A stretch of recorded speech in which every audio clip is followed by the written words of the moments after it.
बच्चा पार्टी सब कुछ क्लियर है? ठीक है, मैं आपके कमेंट भी देख पा रहा हूँ और आप मुझे भी देख पा रहे होंगे। ठीक है, Vidya Sonwani good afternoon, Arshi good afternoon, Swechha good afternoon. चलो, तो मैंने एक सवाल दिया था, उसको फिर से मैं रिपीट कर देता हूँ, जो नए लोग आए हैं वो देखेंगे।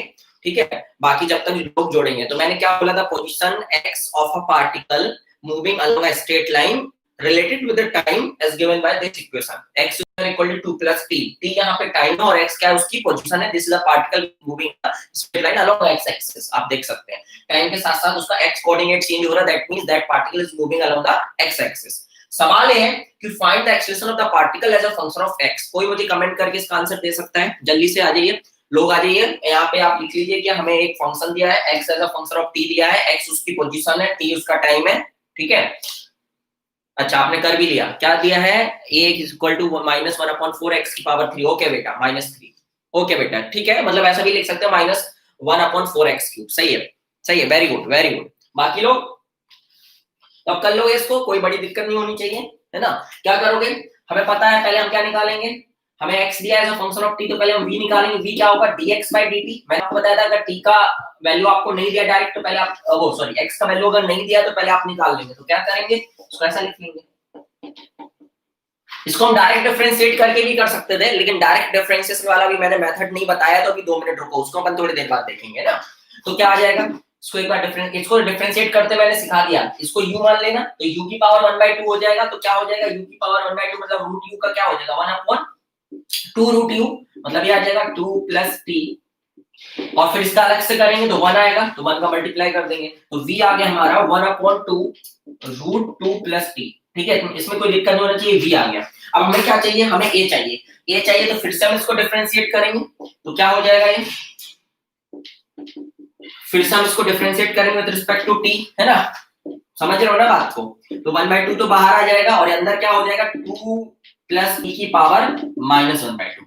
अब इसको कैसे करेंगे, आपको आता है, आपको पता है, मुझे बताने की जरूरत नहीं है।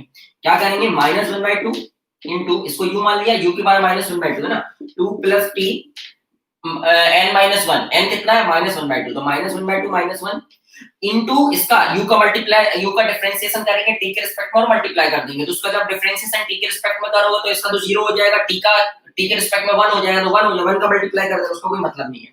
तो कितना आ गया, -1/4 2 प्लस t की पावर 3/2, है ना। तो इसको ऐसा लिख सकते हैं 1/2 का होल क्यूब, लिख सकते हैं कि नहीं। और हमें अब एक्सप्रेशन t के टर्म्स में नहीं चाहिए, मुझे x के टर्म्स में चाहिए। तो यहां से फिर हम क्या करेंगे, t की वैल्यू को x के टर्म्स में रिप्लेस कर देंगे। तो क्या आ जाएगा, देखो -1/4 x क्यूब, ये आंसर है। तो ये मुझे सिंघानी जी ने पहले ही दे दिया था, अच्छा अर्शी ने भी दे दिया है, तो इसका आंसर यही आएगा। ठीक है, 2 मिनट है। हेलो,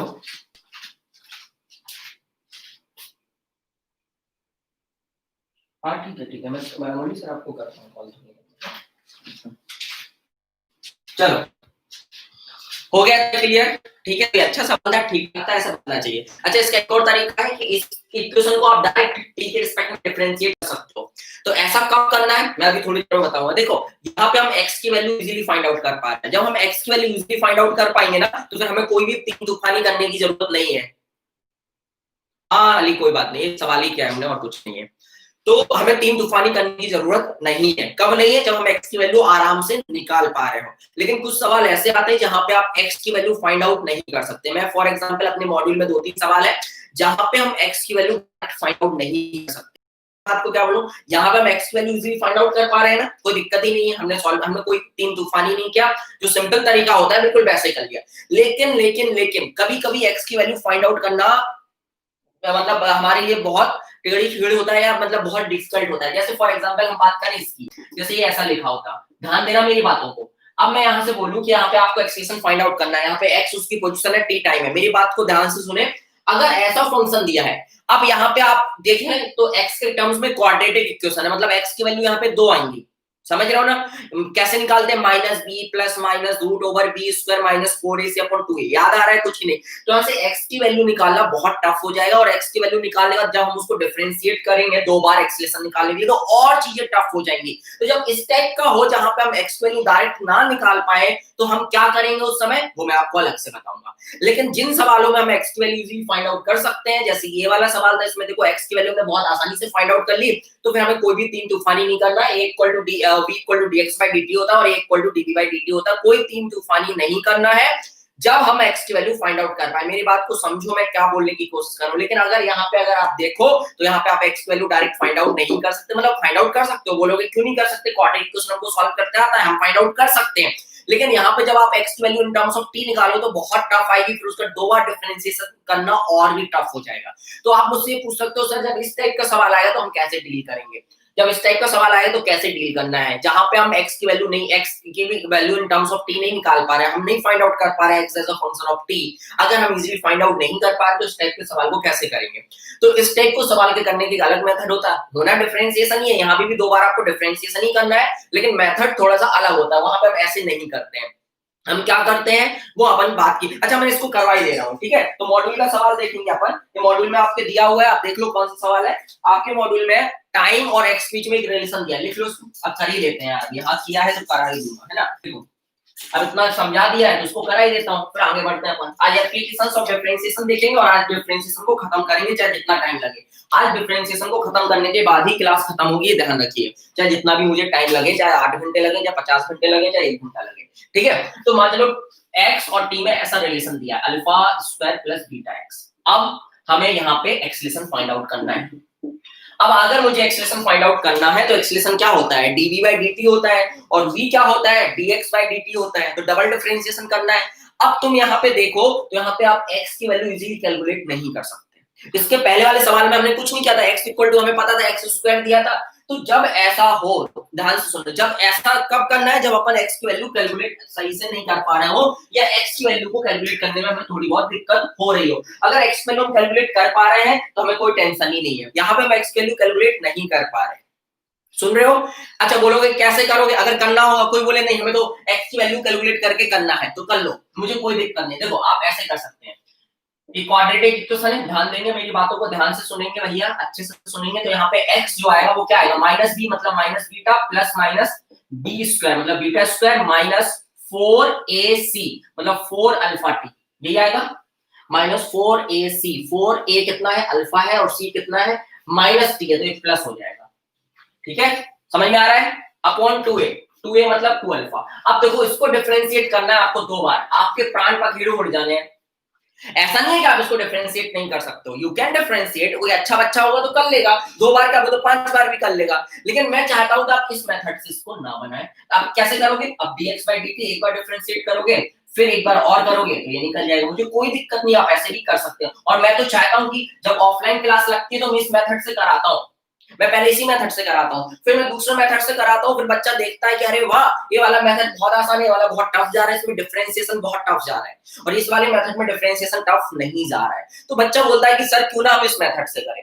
तो मेरी बात समझो, जब आप x की वैल्यू डायरेक्ट कैलकुलेट कर पा रहे हैं इन टर्म्स ऑफ t, कोई दिक्कत नहीं है। यहाँ पे x की वैल्यू कैलकुलेट करने के लिए यहाँ पे आप तो याद रखो, x में क्वाड्रेटिक इक्वेशन बने या क्यूबिक इक्वेशन बने या y क्वाड्रेटिक इक्वेशन बना होना, तो वहां पे आप x की वैल्यू निकालने की कोशिश नहीं करेंगे, समझ रहे हो बात की। वहां पे आप x की वैल्यू निकालने की कोशिश नहीं करेंगे, x का लीनियर इक्वेशन होगा या फिर क्वाड्रेटिक होगा जिसमें ये वाला टर्म नहीं होगा, x स्क्वायर बस होगा, तो वहां पे हम करेंगे कि x की वैल्यू निकाल लेंगे। पहले बताओ कमेंट में, मैंने जो बोला अभी तक वो क्लियर है, सवाल बाद में बनाएंगे, पहले जो मैंने बोला वो क्लियर है, कमेंट में बताओ मुझे, मैं क्या बोलना चाह रहा हूँ वो चीज तुम्हारे तक पहुंच रही है, मैं क्या समझाना चाह रहा हूँ वो चीज तुम्हारे तक पहुंच रही है कि नहीं, फिर मैं आगे बढ़ूंगा।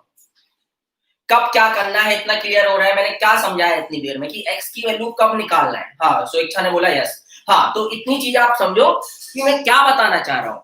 हाँ ओके ओके सबका यस है, ठीक है। तो मैं क्या बोल रहा हूँ इतना क्लियर हो रहा है कि जब हम x की वैल्यू हमें डायरेक्ट दी हो, अभी दो सबसे पहले जो हमने सवाल किया था उसमें x की वैल्यू डायरेक्ट दी थी T square plus 4t minus 2, सबसे सिंपल टाइप का सवाल था। फिर से समझो कि x की वैल्यू थोड़ी सी ना ऐसी दी थी, t equal to x plus root 3 ऐसा कुछ अपन ने किया था, फिर अपन ने x की वैल्यू निकाली थी। तीसरा टाइप के सवाल में हमने ये देखा कि x की value x square equal to दिया था, तो हमने वहां से x की वैल्यू निकाली। इस सवाल में थोड़ा सा टफ हो रहा है, तो हम क्या करेंगे, हम ऐसे भी कर सकते हैं। सो इच्छा मैं तो चाहता हूँ आप ऐसे बनाओ घर पे और मुझे को आंसर दो, आंसर वही आएगा जो यहाँ से आएगा। मैं तो बोलता हूँ ऐसा करो, जो बच्चे को मैथमेटिक्स से प्यार है, जो अच्छी लगती है जिसको मैथमेटिक्स, मैं चाहता हूँ ऐसे डिफरेंशिएट करे और आंसर देखे क्या इस मेथड से मैच कर रहा है। अभी इस मेथड से बनाएंगे तो भी टफ जाने वाला है, इससे भी टफ जाने वाला है, इससे भी टफ जाएगा, लेकिन इससे तुम्हें थोड़ा कम टफ जाएगा, इससे थोड़ा सा ज्यादा टफ जाएगा, लेकिन आंसर दोनों से आएगा, ठीक है, तो अपन इस मेथड को यहाँ नहीं अपनाएंगे, क्योंकि देखो ना x के टर्म्स में कितनी खतरनाक वैल्यू आ गई भाई, x के इतनी, इसको डिफरेंशिएट करना दो बार हमारे लिए बहुत टफ काम है, हमारे लिए बहुत टफ है। ठीक है, मैं कर सकता हूँ डिफरेंशिएट, कोई बड़ी चीज नहीं है, उसको पहले ब्रेक कर लूंगा फिर उसका डिफरेंशिएट कर लूंगा, हो जाएगा, कोई बड़ी चीज दिक्कत नहीं। तो क्या करेंगे आप, जो गिवन इक्वेशन है ना उसको डिफरेंशिएट कर देंगे विद रिस्पेक्ट टू t। देखो, with respect to, differentiate the equation, differentiate the equation with respect to t, direct, ज्यादा दिमाग नहीं लगाएंगे। ठीक है, अच्छा मैंने आपको ये तो बता ही दिया था कि x स्क्वायर का जब हम डिफरेंशिएशन करते हैं x के रिस्पेक्ट में तो 2x आता है। क्या मैंने आपको ये बताया था कि अगर हम t स्क्वायर का डिफरेंशिएशन करें, तो मैंने ये बताया था, हमने ये देखा था, किस रूल से देखा था, ये अपन ने देखा था चेन रूल से। अपन क्या करेंगे, t को x मान लेंगे तो x स्क्वायर हो जाएगा, मतलब इसको करना है तो क्या होगा, पहले t स्क्वायर का जो होता है वो लिख दो 2t, साथ में एक टर्म का मल्टीप्लाई होगा dt by dx। अगर मैंने पहले नहीं बताया तो उसको पहले अलग से लिख लो आप लोग। अगर मान चलो हमें ओमेगा स्क्वायर का t के रिस्पेक्ट में करना है, तो बताओ क्या होगा, तो ओमेगा स्क्वायर का पहले लिख दो 2 ओमेगा। अगर ओमेगा का ओमेगा के रिस्पेक्ट में करना तो 2 ओमेगा आएगा, कोई दिक्कत नहीं है। लेकिन अगर मुझे ओमेगा स्क्वायर का t के रिस्पेक्ट में करना है तो फिर हम यहाँ पे एक नंबर को मल्टीप्लाई करेंगे d ओमेगा by dt, जैसे यहाँ पे dt by dx का किया था। समझ रहे हो बात को। अगर मान के चलो मुझे u स्क्वायर का करना है x के रिस्पेक्ट में, तो क्या हो जाएगा 2u du by dx, ये एक टर्म एक्स्ट्रा आता जाएगा। ठीक है, लेकिन अगर हम u स्क्वायर का u के रिस्पेक्ट में करेंगे तो 2u आएगा, अगर हम u स्क्वायर का u के रिस्पेक्ट में करेंगे तो 2u आएगा, लेकिन u स्क्वायर का x के रिस्पेक्ट में करेंगे तो 2u du by dx। ऐसा क्यों हो रहा है, क्योंकि हमने u को क्या मान लिया, x मान लिया, तो फिर ये क्या हो गया एक्स स्क्वायर। अब एक्स स्क्वायर का क्या होता है 2x होता है, लेकिन मैंने आपको बताया एक्स स्क्वायर का तो 2x लिख दिया, u का अलग से करोगे, u का अलग से करने मतलब du by dx, आप अलग से यहाँ मल्टीप्लाई करके लिखोगे और फिर x को u रख दोगे, तो यही आएगा कि नहीं आएगा। तो आपको याद रखना है कि ऐसा करना है, ये सब आपको इस पे नहीं जाना है, बस आप इतना चीज याद रखेंगे कि अगर आप t स्क्वायर का t के रिस्पेक्ट में कर रहे हैं तो 2t, लेकिन अगर t स्क्वायर का आप x के रिस्पेक्ट में कर रहे हैं तो 2t into dt by dx, ये इस वाले टर्म का मल्टीप्लाई हो जाता है। ठीक है, डिफरेंशिएशन का रूल है। अब देखो क्या करेंगे, तो अपन इसको जब डिफरेंशिएट करेंगे given equation with respect to t, तो क्या हो जाएगा, देखो t का t के रिस्पेक्ट में 1 हो जाएगा। अच्छे से ध्यान देंगे, अल्फा x स्क्वायर का t के रिस्पेक्ट में कर रहे हो, x स्क्वायर का t के रिस्पेक्ट में कर रहे हो, तो क्या हो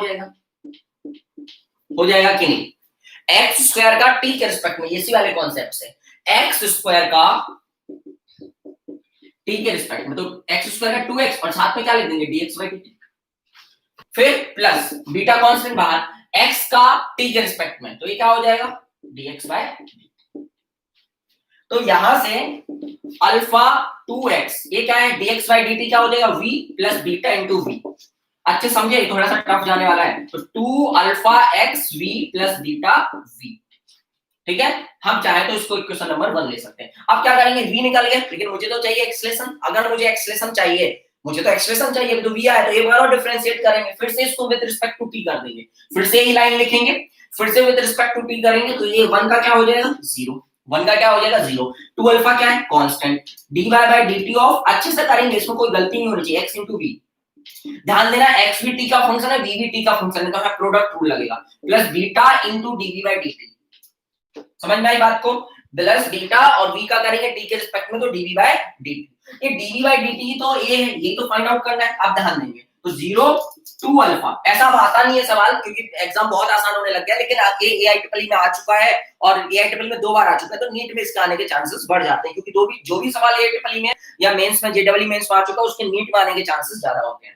ठीक है, अब इसको हम प्रोडक्ट रूल लगाएंगे, तो क्या लिखेंगे मुझे बताओ, first function into differentiation of second function plus second function differentiation of first function. अच्छे से समझे, बहुत आराम से समझा रहा हूं, dv by dt, कोई दिक्कत। अच्छा, इसको हम a लिख लेते हैं, a मतलब जो हमें फाइंड आउट करना है, ये मतलब एक्सलेशन जो हमको फाइंड आउट करना है। ठीक है, अब आगे बढ़ते हैं। अब मैं थोड़ी सी यहाँ पे जगह का यूज करूंगा, क्योंकि मैं इसको रफ नहीं करूंगा, यहीं पे आपको समझाऊंगा, मैं अभी इतना कर देता हूँ। ठीक है, अब देखो, अब ये लास्ट स्टेप है, अच्छे से देखना है ना, जगह कम है थोड़ी सी। अब इसको सिंप्लीफाई करते हैं, 2 alpha x dv by dt क्या हो जाएगा a plus 2 alpha v dx by dt v, तो v स्क्वायर हो जाएगा, very good, plus beta a find out करना है, तो इसमें इन दोनों में से a को कॉमन ले लेते हैं, a को कॉमन लेंगे तो क्या बचेगा यहाँ पे 2 अल्फा x प्लस बीटा। अच्छे से देखें, 2 अल्फा x प्लस बीटा, और यहाँ पे हो जाएगा -2 अल्फा वी स्क्वायर। समझ में आई बात को? -2 अल्फा वी स्क्वायर। तो ए बराबर क्या आ जाएगा? -2 alpha v square upon 2 alpha x plus beta. ये आंसर है। लेकिन आंसर जो आप देखोगे तो आपको अलग फॉर्म में दिया हुआ है। आंसर वी के टर्म्स में दिया है, एक्स नहीं है, तो यहाँ से मुझे एक्स को एलिमिनेट करना है। अगर मुझे यहाँ से एक्स को एलिमिनेट करना है तो यहाँ देखिए एक्स को वी के टर्म्स में रखना है। तो जो हमने यहाँ पे निकाला था उसमें देखिए, अगर आप ध्यान से देखें तो यहाँ v बराबर क्या आ जाएगा? अगर आप ध्यान से देखें तो यहाँ से v की वैल्यू आ जाएगी 2 अल्फा एक्स प्लस बीटा। अगर आप ध्यान से देखें तो ये आएगा कि नहीं आएगा? पर यहाँ से v कॉमन ले लो, v कॉमन लोगे तो 2x अल्फा। अब तुम ध्यान से देखो तो यही तो है, माइनस, इसको तो रिजल्ट याद रखो तुम लोग, upon 1 upon 2 alpha x plus beta. ये क्या है? 1 upon 2 alpha x plus beta. v है कि नहीं है? बिल्कुल है। तो ये कितना आ जाएगा? -2 अल्फा वी क्यूब। ये याद रखो। आप ऐसे याद रखिए कि ये प्रोपोर्शनल आएगा वी क्यूब के, या फिर आंसर याद रखिए -2 इंटू अल्फा। अल्फा मतलब किसका कोफिशिएंट है? This is the coefficient of x square. अब अच्छा इसको याद कर लेता और मैं क्या करता हूं ना, यहाँ पे लिख देता हूँ beta x square plus alpha x. तो फिर यहाँ बीटा आएगा, अल्फा नहीं आएगा। तो यहाँ किसका कोफिशिएंट आता है? जो एक्स स्क्वायर का कोफिशिएंट होता है। एक्स स्क्वायर का कोफिशिएंट आलू, कचालू, पचालू कुछ भी हो सकता है। जैसे यहाँ पे एक्स स्क्वायर का कोफिशिएंट अल्फा है तो यहाँ अल्फा आ गया। अगर एक्स स्क्वायर का यहाँ पे आलू होता तो यहाँ पे आलू आ जाता। यहाँ पे एक्स स्क्वायर का कोफिशिएंट टमाटर होता तो यहाँ पे टमाटर आ जाता। यहाँ पे एक्स स्क्वायर का कोफिशिएंट शक्तिमान होता तो यहाँ पे शक्तिमान आ जाता। एक्स स्क्वायर का कोफिशिएंट अगर यहाँ पे आयरन मैन होता तो यहाँ पे आयरन मैन आ जाता। ठीक है, क्लियर हो गया होगा। अच्छा से देख लो, ये ऐसा कब करना है? जब you are not able to find the value of x. You are not able to find the value of x, जब आप एक्स की वैल्यू नहीं निकाल पा रहे होंगे, सिर्फ और सिर्फ जब आप गिवन इक्वेशन को with respect to t differentiate करें और सॉल्व करते जाएं, you will get your answer. You will get your answer. बस बेसिक मैथमेटिक्स लगाते जाएं, you will get your answer. बढ़िया सवाल है, हम सब तो बढ़िया सवाल है, बहुत मजा आया इसको करने में। मेरे को बहुत मजा आया, तुम लोग को मजा आया कि नहीं आया वो तुम लोग की दिक्कत है। मेरे को तो बहुत मजा आया इस सवाल को कराने में। ठीक है, क्योंकि पूरा मैथमेटिक्स था, फिजिक्स था ही नहीं। चलो लिख लो इसको। अच्छा सवाल है, अच्छा है ना? मस्त मस्त सवाल है। ये आ गया। ये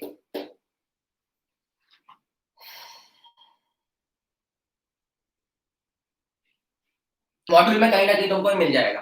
हाँ, वहां अल्फा बीटा एक कोफिशिएंट कुछ और हो सकते हैं, ए और बी भी हो सकते हैं वहां पे। अब वो ए कांस्टेंट वाला ये रहेगा, ये एक्सेलेरेशन वाला ये मत ले लेना। जब यहाँ ए होता अगर कोफिशिएंट तो एक्सेलेरेशन को फिर आप अल्फा मान लेना, जिससे आपको कंफ्यूजन ना। देख लो अच्छे से, यहाँ प्रोडक्ट रूल लगाया है। किसी भी स्टेप में कोई डाउट अच्छे से देख लो। बिल्कुल बढ़िया सवाल लगता है मुझे, मजा आ जाता है इसको कराने के बाद। लेकिन इसे जब करना है जब आप एक्स की वैल्यू फाइंड आउट ना कर पाए इन टर्म्स ऑफ टी, आपको ऐसा लगे कि एक्स की वैल्यू फाइंड आउट करना टफ हो रहा है, जहां पे भी आपको ऐसा लगे तो आप कुछ ना करें। अच्छा, इसके पहले वाला जो मैंने सवाल कराया था x square equal to 2 plus t वाला, उसको भी मैं इस मेथड से कर सकता हूँ। चलो तो इसको हो गया, ये लिख लेना। अगर नहीं लिखा तो स्क्रीनशॉट लेके कर लेना। अच्छा, मैं एक और चीज बताऊं तुमको, बढ़िया वाली, यहाँ ध्यान देंगे, जल्दी से ध्यान देंगे, ज्यादा देर नहीं लगाएंगे। मैं इसको करके दिखा रहा हूँ, एक्स स्क्वायर 2 प्लस टी को। इसको मैं एक तरीका तो पहले बता दिया कि आप क्या करो, एक्स की वैल्यू निकाल लो फिर डिफरेंशिएट कर लो। और यहाँ पे एक्स की वैल्यू निकालना मेरे लिए टफ नहीं था, इसलिए मैंने निकाल लिया। दूसरा तरीका ये हो सकता है, वेरी गुड, नो डाउट, होना भी नहीं चाहिए। दूसरा तरीका ये हो सकता है कि इसको सीधा टी के रिस्पेक्ट में डिफरेंशिएट कर दो, तो क्या आएगा? ये आएगा तो 2x dx by dt equal to 1, तो x dx by dt equal to 1/2। फिर इसको a v हो जाएगा, फिर इसको फिर से डिफरेंशिएट कर दो विद रिस्पेक्ट टू t। फिर से करेंगे तो प्रोडक्ट रूल लगाएंगे, क्योंकि x भी t का फंक्शन a भी t का फंक्शन, तो क्या लिखेंगे?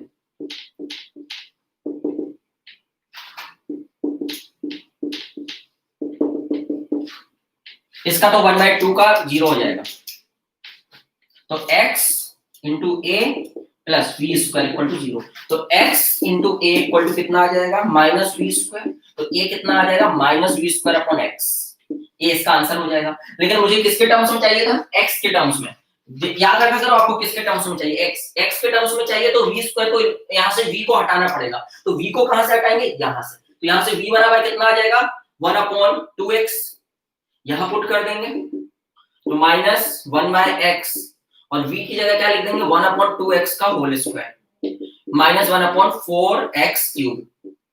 अब मुझे ये बताओ, इसके पहले भी हमने ये निकाला था कि नहीं निकाला था? अब तो मुझे कमेंट में ये बताओ कि कौन सा मेथड तुमको अच्छा लग रहा था, वो x की वैल्यू फाइंड आउट करने वाला कि ये डायरेक्ट डिफरेंशिएट करने वाला। ऐसा सिर्फ जब करना है जब x की वैल्यू कुछ अजीब सी दी हुई है। आप सब सवालों को इस मेथड से भी कर सकते हैं, लेकिन इनको हर जगह यूज करने की कोशिश मत करना। जैसे ये देखो, ये तो x की वैल्यू फाइंड आउट करने के बाद भी आसान था, इससे भी आसान है।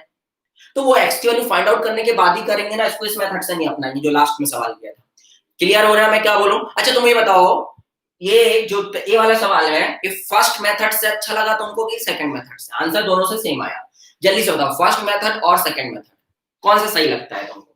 फर्स्ट मेथड और सेकंड मेथड, ये वाला सवाल फर्स्ट से सही लगा कि सेकंड से सही लगा? कमेंट में बताओ जल्दी से, फर्स्ट मेथड यूज करना चाहिए कि सेकंड मेथड यूज करना चाहिए? क्या बोलती है जनता? फर्स्ट। हाँ फर्स्ट इसलिए क्योंकि वो बेसिक है, एक्स की वैल्यू फाइंड आउट करना। This is the second method. First, सब फर्स्ट ही बोल रहे हैं, मतलब फर्स्ट में क्या था ना, एक्स की वैल्यू निकाल के हमने डिफरेंशिएट कर लिया, ठीक है।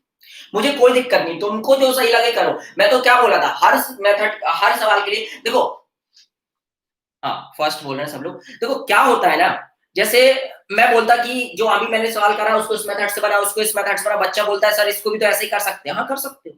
मैं क्या बोला था तुमको कि हर एक सवाल को बनाने का हजारों मेथड है। अगर कोई टीचर आपको एक मेथड बता रहा है, इसका मतलब ये नहीं कि उस सवाल को बनाने का सिर्फ वो मेथड है, उस सवाल को बनाने का हजारों मेथड है। लेकिन टीचर वो क्लास में डिस्कस करता है जिससे उसको आसान लगता है कि इससे बना देना चाहिए, ठीक है। तो इस सवाल को मैंने दोनों मेथड से बता दिया है। आप चाहे तो वो टी इक्वल टू जो भी हमने किया alpha x square plus beta x, उसको भी कन्वेंशनल मेथड से बना सकते थे। वहां से आप पहले एक्स की वैल्यू फाइंड आउट कीजिए, x value in terms of T निकालिए, मुझे कोई दिक्कत नहीं। आप x value in terms of T निकालिए और उसको दो बार डिफरेंशिएट कीजिए, you will get the answer. जैसे कि हमें यहाँ पे मिला था -2 अल्फा इनटू वी क्यूब, वहां से भी आपको वही आंसर मिलेगा। सबको फर्स्ट लगा, सेकंड किसी को अच्छा नहीं लगा, चलो ठीक है। Second with respect to t differentiate करके सीधा सॉल्व कर लिया, ठीक है। चलो अब आगे बढ़ते हैं, लिखो एप्लीकेशंस ऑफ डिफरेंशिएशन। हेडिंग को एप्लीकेशंस ऑफ डिफरेंशिएशन। इस चीज को लेके मैं बहुत समय से तुम्हारे पीछे था कि एप्लीकेशंस क्या है डिफरेंशिएशन के। याद रखिए, इसके मैं एप्लीकेशन के साथ बताऊंगा आपको, एप्लीकेशंस के साथ बताऊंगा। तो एप्लीकेशंस कहां पे यूज होंगे आगे चल के, तो आगे की कुछ चीजें बताऊंगा, आप लोग डरेंगे नहीं, ठीक है। आप बता दो एप्लीकेशंस बताऊं कि सिर्फ कॉन्सेप्ट बता दूं, है ना। तो आपने बोला था हमेशा कि एप्लीकेशन बताया करो सर, अच्छा लगता है, इसलिए मैं एप्लीकेशंस बताऊंगा। तो लिखो application of to find to find the maximum and minimum value of a given function। लिखो to find maximum and minimum value of a given function।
चलो एप्लीकेशंस लिखो।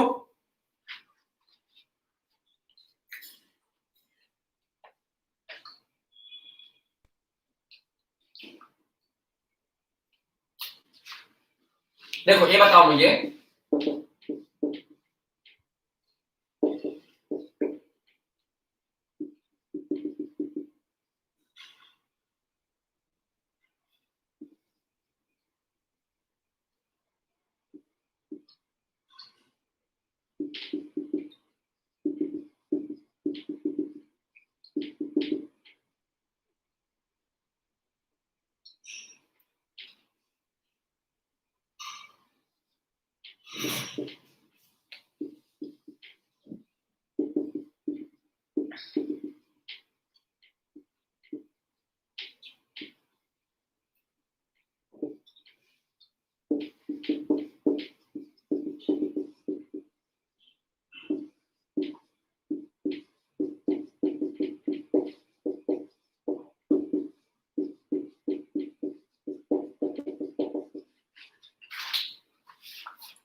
चलो सवाल मैंने क्या एप्लीकेशन बताया, मैंने बोला कि किसी भी फंक्शन की मैक्सिमम या मिनिमम वैल्यू अगर मुझे फाइंड आउट करनी है तो we can find it with the help of differentiation. अब डिफरेंशिएशन का जादू देखो, मैजिक डिफरेंशिएशन का, एप्लीकेशन मतलब मैजिक, और डिफरेंशिएशन का इतना बड़ा मैजिक है इंडस्ट्रीज में या कहीं भी आप जाओगे कि मैं आपको बता नहीं सकता हूँ। जैसे वो स्फीयर है, मैं आपको ऐसे समझाता हूँ, एक स्फीयर है, क्या है स्फीयर, स्फीयर तो जानते हो ना, स्फीयर है। अब क्या करना है, स्फीयर में से क्यूब निकालना है, क्या निकालना है, क्यूब।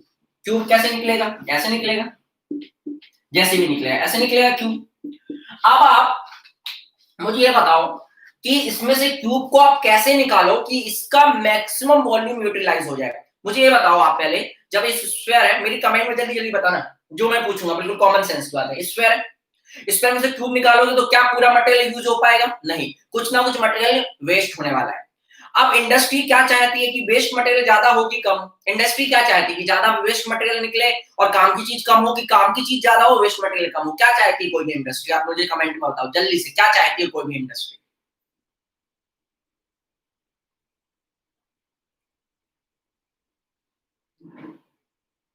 मैं आपको डिफरेंशिएशन का पहला एप्लीकेशन बता रहा हूं, फिर फिजिक्स से रिलेट करूंगा। जल्दी, कैसे कर रहे हो यार गधे, शॉर्ट में लिखा करो ना यार। हाँ, वेस्ट कम हो, समझ रहे हो ना, तो उसको कैसे कैसे कैसे कैसे आप इसको इसमें से क्यूब निकालो जिससे कि आप मैक्सिमम वॉल्यूम यूटिलाइज कर पाओ इस स्फीयर का, ये सवाल है। तो सवाल ये है, अब क्या करोगे आप, अगर जाओगे और आंख बंद करके कहीं से भी क्यूब काट दोगे ना, तो जरूरी नहीं कि आप मैक्सिमम मटेरियल यूटिलाइज कर पाओ, जरूरी नहीं कि आप उसको ऐसे काटो, क्या पता आपको कुछ एंगल पे काटना पड़े, क्या पता आपको ऐसे एंगल पे काटना पड़े, मतलब आप किस कैसे उसमें से क्यूब को निकालोगे जिससे क्यूब का वॉल्यूम मैक्सिमम हो, कैसे मुझे इसको कट करना चाहिए, कैसे इसमें में से क्यूब को निकालना चाहिए, ये कौन बताएगा, ये कौन बताएगा, बस इतना बताओ, ये कौन बताएगा कैसे निकालना चाहिए क्यूब को इसमें से जिससे कि मैक्सिमम वॉल्यूम का यूटिलाइजेशन हो क्यूब के, मतलब स्फीयर का मैक्सिमम वॉल्यूम क्यूब के अंदर आ जाए, मतलब मटेरियल वेस्ट कम हो, ये कौन बताता है, differentiation, that is the basic use of differentiation, that is the basic use of differentiation. तो एक है किसी फंक्शन की मैक्सिमम मिनिमम वैल्यू ऐसे यूज की जाएगी, सवाल प्रैक्टिकल सवालों की बात कर रहा था मैं, चलो आप इसको गोली मारो, ये सिर्फ तुम्हारे समझाने के लिए था, तो समझ लो कि डिफरेंशिएशन एरा गैरा नट्टू कहरा नहीं है, डिफरेंशिएशन बहुत काम की चीज है बच्चा, आप समझते नहीं हो वो बात अलग है, लेकिन डिफरेंशिएशन इंडस्ट्री में बहुत यूज होता है, डिफरेंशिएशन के एप्लीकेशन। सवाल क्या है, v as a function of t दिया है, मुझे बताओ v की मैक्सिमम वैल्यू कितनी होगी, मैक्सिमम मतलब हम t कुछ भी रखें, you are free to put any t but t must be greater than 0 और equal to 0, you are free to put, सुनो मेरी बात को, you are free to put t as anything, आपको जो पुट करना है t की वैल्यू वो रखो, मुझे बताओ इसकी मैक्सिमम वैल्यू कितनी आएगी और किस कब होगा, मतलब किस समय पर वेलोसिटी मैक्सिमम होगी और कितनी होगी, ये वेलोसिटी की बात है, कब होगी मैक्सिमम, कब होगी और कितनी होगी, कोई बता सकता है। आप क्या करोगे अगर इसकी मैक्सिमम वैल्यू फाइंड आउट करनी है, तो आप मुझे खुद बताओ क्या करोगे आप टी की वैल्यू पुट करोगे, पहले आप जैसे मैंने बोला टी बड़ा होना चाहिए जीरो से और जीरो के बराबर, तो पहले आप टी को जीरो रखोगे, फिर 0.1 रखोगे, फिर 0.2 रखोगे, फिर 0.3 रखोगे, फिर 0.4 रखोगे, फिर 0.5, 0.6, 0.7, 0.8, 0.9, 0.10 ऐसे रखते जाओगे, आप कितनी वैल्यूज रखोगे, आप देखोगे कब तक बढ़ रहा है, क्या हो रहा है, कैसे हो रहा है, कोई मुझे इसकी मैक्सिमम वैल्यू पता लगा के बता सकता है। मेरा सवाल समझ में आ रहा है बेटा, कितनी प्रैक्टिकल बात कर रहा हूं, मैं पूछूं कि किस टाइम पर इसकी वेलोसिटी मैक्सिमम होगी, पार्टिकल की वेलोसिटी मैक्सिमम होगी किस टाइम पर, कोई बता सकता है। सो अच्छा क्यों होगी, t इक्वल टू 4 पर मैक्सिमम होगी कि मिनिमम होगी, क्यों होगी वो t इक्वल टू 4 पे। अब देखो आप मुझे फिजिक्स का आंसर मत देना क्योंकि एक्सेलरेशन 0 होता है तो वेलोसिटी मैक्सिमम होती है, ऐसा जरूरी नहीं है कि एक्सेलरेशन 0 होता है तो वेलोसिटी मैक्सिमम होती है, कभी जरूरी नहीं है, ये तो तुमको जब वेलोसिटी एक्सेलरेशन 0 होता है तो वेलोसिटी मिनिमम भी हो सकती है, वो ये कॉन्सेप्ट नहीं है, बहुत सारे टीचर को मैंने देखा है वो बोलते हैं इसलिए हो गया मैक्सिमम 4 पे क्योंकि एक्सेलरेशन 0 होता है, जब एक्सेलरेशन 0 होता है तो स्पीड मैक्सिमम होती है मिनिमम, ये गलत है कॉन्सेप्ट, वो तो मतलब फिजिक्स का कॉन्सेप्ट नहीं है, ये इसका कॉन्सेप्ट है। हाँ टी इक्वल टू 4 पर होगा, कैसे पता चला, with the help of differentiation, लेकिन अगर टी की दो वैल्यू आ रही होती, अभी तो टी की एक ही वैल्यू आ रही है तो तुमने बहुत इजीली बता दिया, सो इच्छा अगर टी की दो वैल्यू आई होगी तो पूरा एक प्रोसीजर होता है टू कैलकुलेट एक पूरा प्रोसीजर है, मैक्सिमम एंड मिनिमम वैल्यू। तो स्वेच्छा ने सही बताया कि टी इक्वल टू 4 पे होगी। अब कितनी होगी देखो, 4 रखो, 4 का स्क्वायर 16, 2 इंटू 32 प्लस 16 चौको 64,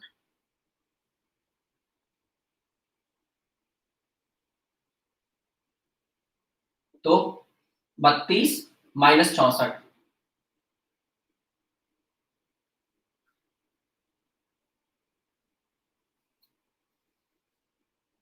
बत्तीस माइनस माइनस 32। ये बेटा मैक्सिमम नहीं है, सॉरी मैंने गलत पूछ लिया था सवाल, that is a minimum value, sorry sorry है ना, मिनिमम वैल्यू। ए कैसे पता चला, सॉरी सॉरी मैक्सिमम नहीं है, मेरे से गलती हुआ है, मैक्सिमम नहीं है, वो मिनिमम वैल्यू पूछ ली स्वेच्छा मैंने, है ना, मिनिमम होगी -32। क्या क्या टी की किसी वैल्यू पर माइनस, इसकी वी की वैल्यू कभी -32 से कम हो सकती है क्या? अगर मैं आपसे पूछूं तो कोई बता सकता है वी की वैल्यू क्या -32 से कम हो सकती है? क्या वी की वैल्यू -32 से कम हो सकती है? कोई बता सकता है कमेंट में, क्या वी की वैल्यू -30, रखो ना टी, क्या पता हो जाए, 1 रखो, 2 रखो, 3 रखो, 4 रखो, 5 रखो, 6 रखो, 7 रखो, 8 रखो, 9 रखो, 10 रखो।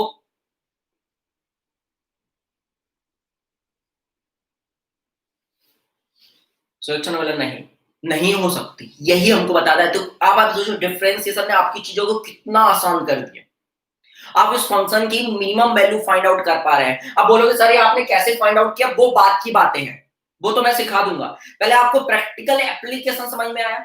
अब सवाल ऐसा पूछ लेता कि बताओ पार्टिकल की पोजीशन क्या होगी जब उसकी वेलोसिटी मैक्सिमम है, तो x निकालना होता t बराबर 4 पर, क्योंकि वेलोसिटी मैक्सिमम, सॉरी मिनिमम, मुझे मैक्सिमम बोल दे रहा हूं, मिनिमम, जब वेलोसिटी मिनिमम हो उस समय बताओ पार्टिकल की पोजीशन क्या होगी।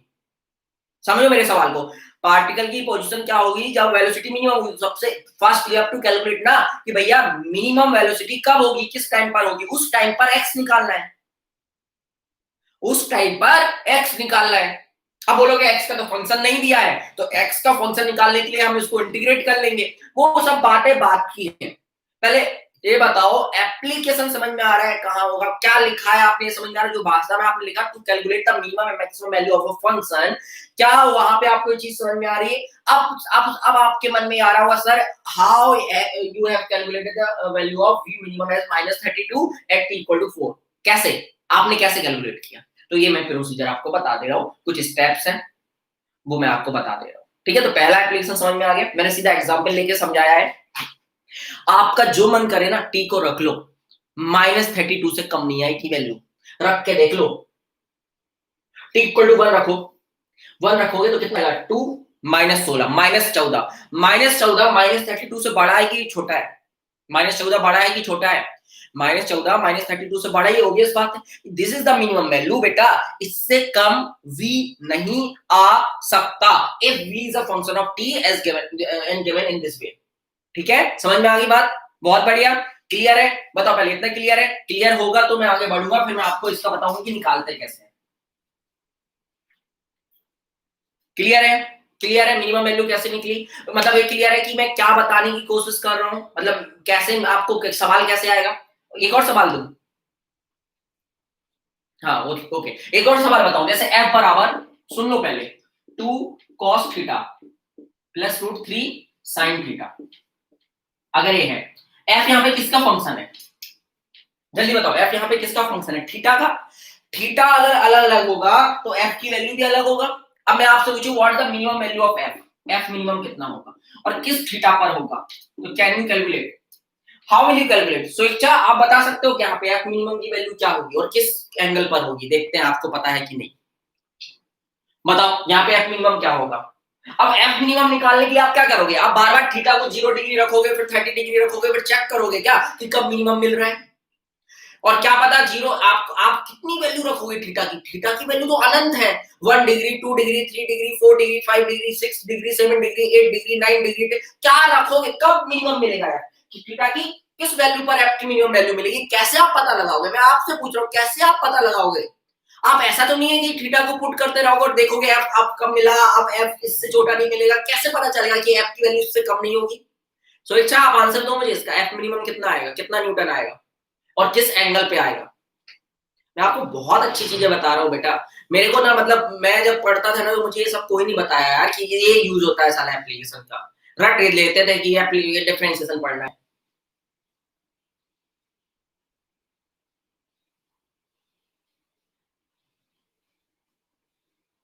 बताओ मुझे इसकी वैल्यू एफ मिनिमम कोई बता सकता है क्या? 2 मिनट का टाइम दे रहा हूँ, नहीं बताओगे तो फिर मैं आपको करना सिखाऊंगा। What is the procedure to calculate और that is done with the help of differentiation.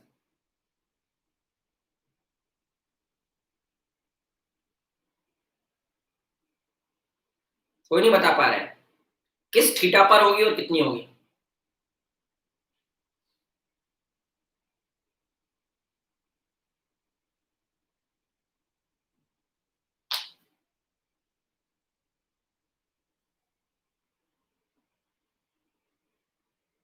अरे सोचा आप बता पाओगे कि नहीं? अगर ना बोलोगे तो मैं आगे बढ़ जाऊंगा, और बता पाओगे तो अच्छी बात है।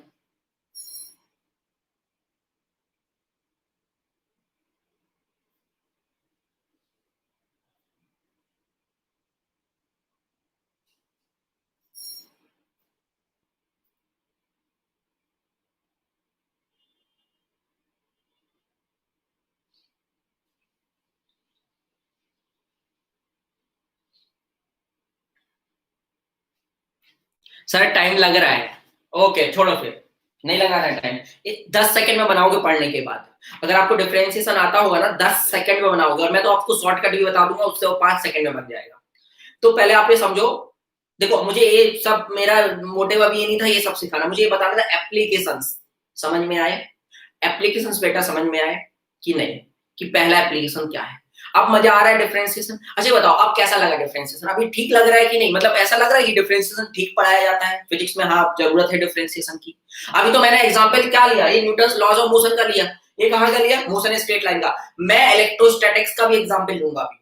तो मुझे बस इतना बताओ कमेंट में, क्या आपको अच्छा लग रहा है डिफरेंशिएशन? हाँ कि हाँ यार डिफरेंशिएशन पढ़ना जरूरी है। अब ये लग रहा है क्या ऐसा? ऐसा नहीं है कि सिर्फ वेलोसिटी और एक्सेलरेशन निकालने के लिए हमें सिर्फ डिफरेंशिएशन की जरूरत पड़ रही हो। नहीं भाई बेटा ऐसा नहीं है कि सिर्फ उनके लिए डिफरेंशिएशन की जरूरत पड़ रही है। मुझे हर जगह डिफरेंशिएशन की जरूरत पड़ी है। एक्चुअली में डिफरेंशिएशन जो बेसिक कॉन्सेप्ट, और मैं ये चाहता हूँ कि 12वीं पास बच्चे को नीट में आए सवाल या ना आए, फिजिक्स बने या ना बने, लेकिन उसको ये पता होना चाहिए कि why do we study differentiation, क्यों हम डिफरेंशिएशन पढ़ते हैं। हम डिफरेंशिएशन नहीं पढ़ेंगे तो ऐसा क्या पहाड़ टूट जाएगा हमारे ऊपर, क्या गिर जाएगा? 60 डिग्री पे 30 डिग्री आएगा बेटा, और 1 न्यूटन आएगी। 30 आएगा 60 नहीं आएगा। हाँ सॉरी सॉरी सॉरी, सही बोल रहे, सही बोल रहे, 60 डिग्री आएगा। ओके ओके 60 डिग्री आएगा, और 1 न्यूटन इसकी मिनिमम वैल्यू आएगी। ओके ओके 60 डिग्री आएगा। लेकिन यहाँ पे थीटा 0 से 90 में ही लेना है, क्योंकि फिर अगर 0 से 90 रेंज ज्यादा जाओगे तो बहुत सारे मिलेंगे। Okay theta equal to 60 degree, right. Theta equal to 60 पे आएगा, 60 यहाँ पुट करो, जिसकी वैल्यू मिनिमम आएगी 1 न्यूटन। मुझे मैंने तो देखते ही पता था मुझे तो, और जैसे मैंने देखते हुए पता था इसकी मिनिमम वैल्यू कितनी होगी कब होगी। ठीक है, तुमको पता है मैंने एक सवाल कराया है लॉज ऑफ मोशन का, जो अच्छा बच्चा होगा वो समझ जाएगा सबने कौन सा सवाल कराया है। ठीक है चलो छोड़ो, लेकिन हम तो अच्छे हैं ही नहीं, हमको तो कुछ आता ही नहीं, हम तो गधे हैं, हम तो उल्लू हैं। हम तो रात में जागते हैं, दिन में सोते हैं, पढ़ाई करते समय सोते हैं, रात में जगते हैं। 60 डिग्री ही आएगा, हाँ हाँ 60 आएगा, मुझसे गलती हो। चलो तो अब व्हाट इज द प्रोसीजर? तो सबसे पहले ये देखो प्रोसीजर क्या है। अब लिखेंगे y equal to f of x. मैं तो चाहता तो ग्राफ से आपको समझा भी सकता था लोकल मैक्सिमा लोकल मिनिमा, लेकिन मुझे उतना डीप आपको लेके नहीं जा रहा है, मुझे गणित नहीं पढ़ानी। समझ रहे हो, मुझे गणित नहीं पढ़ानी, मुझे अपनी काम की चिंता है। तो क्या करेंगे, अगर मुझे इसकी मैक्सिमम या मिनिमम वैल्यू फाइंड आउट करनी है, किसी गिवन इंटरवल रेंज में होती है एक्चुअली वो, अगर मुझे maximum minimum value find out करनी है तो first we will do the differentiation. देखो ध्यान देंगे, हम जिसका वो फंक्शन है उसके रिस्पेक्ट में डिफरेंशिएट करेंगे। This is first step. Second step क्या है, put dy by dx equal to 0। जब आप ऐसा करेंगे ना तो आपको x की कुछ वैल्यूज मिलेंगी। ध्यान देंगे, x की एक वैल्यू x1 मिली, x2 मिली, x3 मिली। आपको बहुत सारी वैल्यूज मिल सकती हैं, हजारों वैल्यूज मिल सकती हैं, और इन हजारों वैल्यूज पर maximum minima local maximum minima मिल सकते हैं आपको। किसी एक फंक्शन की मैक्सिमम वैल्यू भी हो सकती है, मिनिमम वैल्यू, दोनों हो सकती है एक टाइम पे। ठीक है समझो बात को। तो ये जो वैल्यूज मिलेंगी, अब इन वैल्यूज पे या तो मैक्सिमा होगा या तो मिनिमा होगा। तो लिख दो x1 x2 x3 पर ही मैक्सिमा होगा या मिनिमा होगा, मैक्सिमा होगा या मिनिमम होगा। अब चेक कैसे करेंगे कि किस वैल्यू पर x1 पर मैक्सिमा है कि मिनिमा है, चेक कैसे करेंगे? तो थर्ड स्टेप है चेक स्टेप। चेक स्टेप बोलते हैं इसको, चेक स्टेप। चेक स्टेप मतलब वी आर चेकिंग कि भैया x1 पे मैक्सिमा मिलेगी कि मिनिमा मिलेगी। वी आर चेकिंग कि x2 पे जो हमने वैल्यू निकाली वो मैक्सिमा मिलेगी कि मिनिमा मिलेगी। समझ रहे हो बात को? तो ये अपन पता लगाएंगे कि मैक्सिमा मिलेगी कि मिनिमा मिलेगी। ठीक है, तो चेक स्टेप में क्या करना है, इसका एक बार और डिफरेंशिएशन करना है। ठीक है, ये डिफरेंशिएशन करने के बाद इसमें जैसे मैं x1 पे चेक कर रहा हूँ, x इक्वल टू x1 पे चेक कर रहा हूँ, तो पहले डिफरेंशिएट करके x बराबर x1 रखना, देखेंगे पॉजिटिव आएगा और नेगेटिव आ सकता है। तो पॉजिटिव आएगा तो x इक्वल टू x1 पर पॉजिटिव आएगा तो मिनिमम वैल्यू मिलेगी,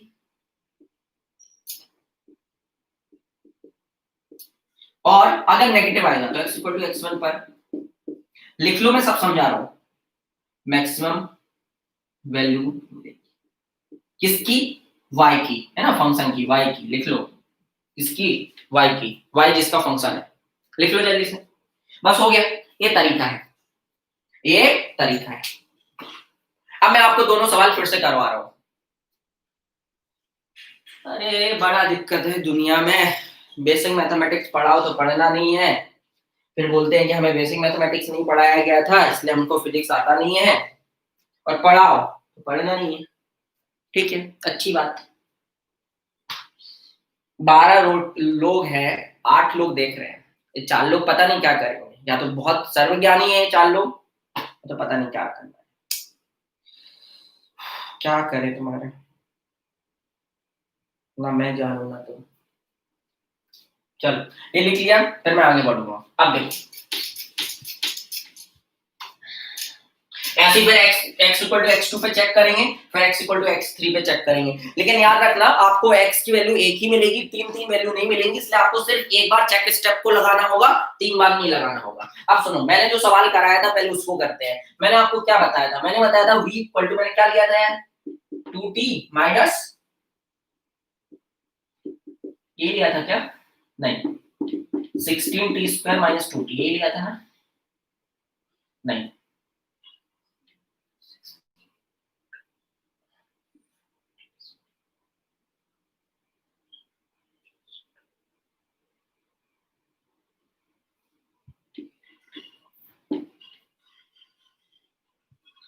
ये लिया था ना,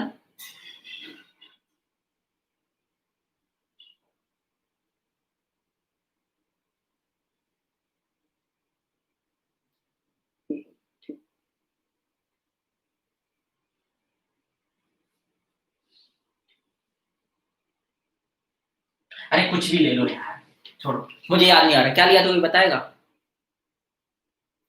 2t स्क्वायर माइनस 16, अच्छा ओके, मैं वो इसलिए ले रहा था मुझे याद नहीं आ रहा था, चलो ठीक है, ऐसे कुछ लिया था मुझे याद आ रहा था। ठीक है चलो, अब बच्चा यहाँ पे अगर मुझे इसकी मिनिमम या मैक्सिमम वैल्यू कैलकुलेट करनी है, पहले तो ये पता लगाना होगा इसकी मैक्सिमम वैल्यू होगी कि मिनिमम वैल्यू होगी। पहले पहला स्टेप सुनेंगे ध्यान से। सबसे पहले हम क्या करते हैं, जिसका ये फंक्शन होता है, जैसे ये t का फंक्शन है, तो हम क्या करेंगे, इसको t के रिस्पेक्ट में डिफरेंशिएट करेंगे, करो 4t माइनस 16, ये स्टेप है।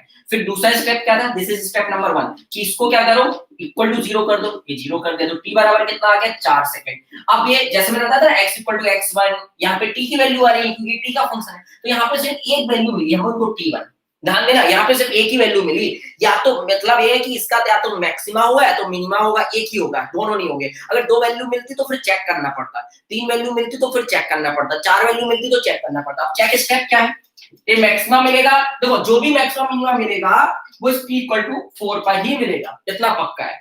अब मैक्सिमा मिलेगा कि मिनिमा मिलेगा, इसके लिए मैंने आपको क्या बताया, आप डबल डिफरेंशिएशन करें, आप जब डबल डिफरेंशिएशन करेंगे तो इसका कैसा मिल जाएगा, 4 कैसा नंबर है, यहाँ पे देखो t1 इक्वल टू 4 पुट करने की जरूरत ही नहीं पड़ी क्योंकि t का फंक्शन ही नहीं है, मेरी बात सुने। तो 4 कैसा है, पॉजिटिव है कि नेगेटिव, पॉजिटिव। अगर पॉजिटिव आया ये तो मैंने क्या बोला था कि t इक्वल टू 4 पर क्या मिलेगी, t इक्वल टू 4 पर v की, बोलो बोलो, मिनिमम वैल्यू मिलेगी, खत्म। हमने पूरा जो पढ़ा उसको समझ लिया। यहाँ पे देखो एक ही वैल्यू मिल रही है, अगर सोचो, हाँ मिनिमम, वेरी गुड। अगर यहाँ पे t की 2 वैल्यू मिल रही होती, यहाँ पे टी की 2 वैल्यू मिल रही होती। अच्छा अभी पेपर पर डिस्कस कर लेंगे, तुम लोग को पेपर में भी डाउट था, पेपर कोई टफ नहीं था, लेकिन आप लोग के नंबर नहीं आए अच्छे। 100 में से सिर्फ 80 नंबर आए, तो स्वेच्छा के 80 प्लस आए, बाकी सबके बहुत खराब नंबर है यार। सब कुछ तो पढ़ाया गया था, उसमें बहुत सारे सवाल आसान थे, इलेक्ट्रोस्टैटिक्स के भी कुछ सवाल थे, ठीक है, लेकिन इलेक्ट्रोस्टैटिक्स के सवाल नेट फोर्स बन जाने चाहिए था। अपन पेपर भी डिस्कस करेंगे, ठीक है। ये देखो, ये मिनिमम, अब मिनिमम कितनी होगी तो लिख लो वी मिनिमम, कब होगा, कब होगा, ब्रैकेट में लिखो t इक्वल टू 4 पर, और कितना होगा, पुट कर लो यहाँ पे t बराबर 4,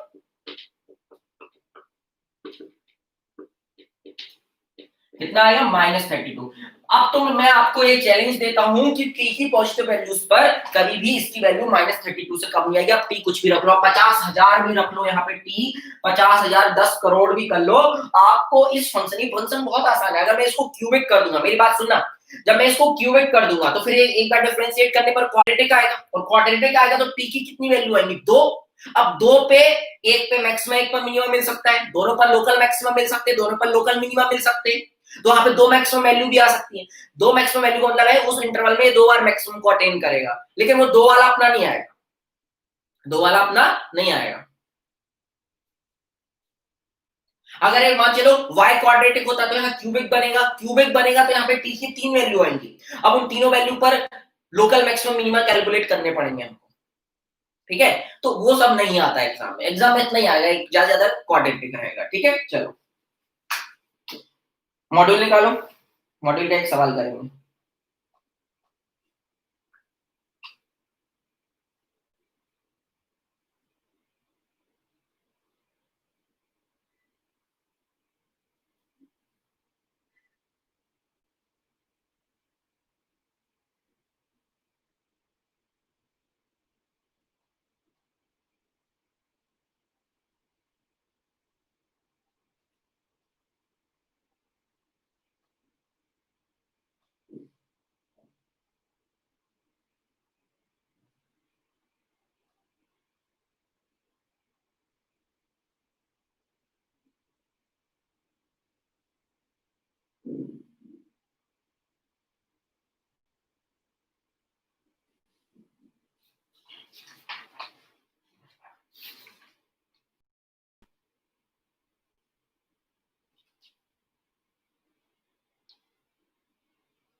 14 सवाल ऑब्जेक्टिव आपके एआईपीएमपी का ही है, ऑब्जेक्टिव 14 इसी एप्लीकेशंस पर है।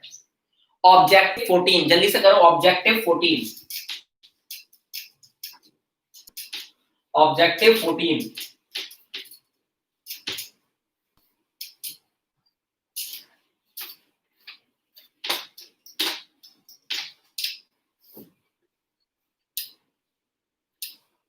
ऑब्जेक्टिव 14। कोई कर सकता है ऑब्जेक्टिव का 14, इसी कॉन्सेप्ट का उपयोग होगा वहां पे।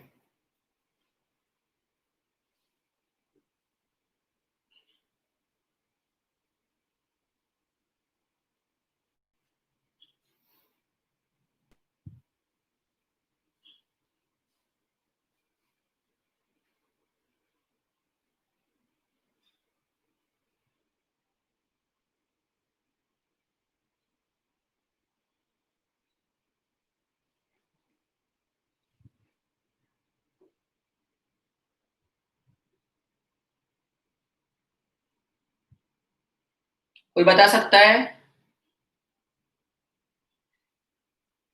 14 14 14 क्या है, the position of the particle with respect to time t along x axis given by x equal to 9t square minus t cube, 9t square minus t cube। क्या पूछा है, x when v is maximum, ये पूछा है। we have to find x when v is max, find x when v is max, answer है 54, check करते हैं। स्वेच्छा ने दिया है 54, चेक करते हैं। Find x when v is max, तो first we have to calculate when v is max, v max कब होगा, हाँ 54 आंसर दे रहे हो आप लोग, अच्छी बात है। तो फिर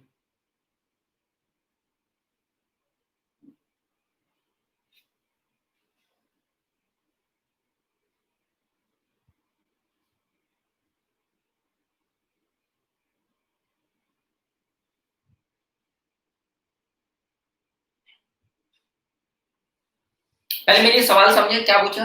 x when v is max, तो calculate x when v is max, what x is a function of t, तो we have to calculate first कि when v is max, v कब मैक्सिमम होगा, तो first we have to find v, तो अपन differentiate कर लेते हैं 18t - 3t²।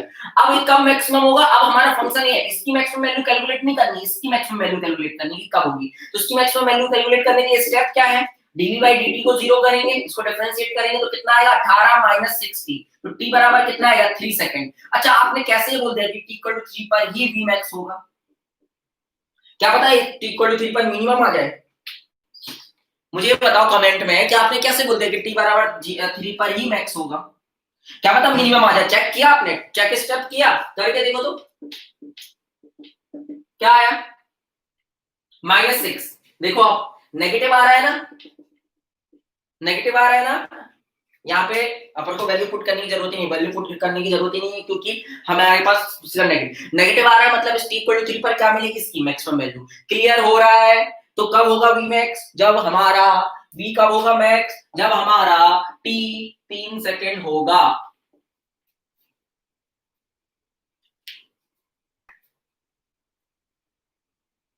कब होगा v हमारा मैक्स, जब हमारा t 3 सेकेंड होगा।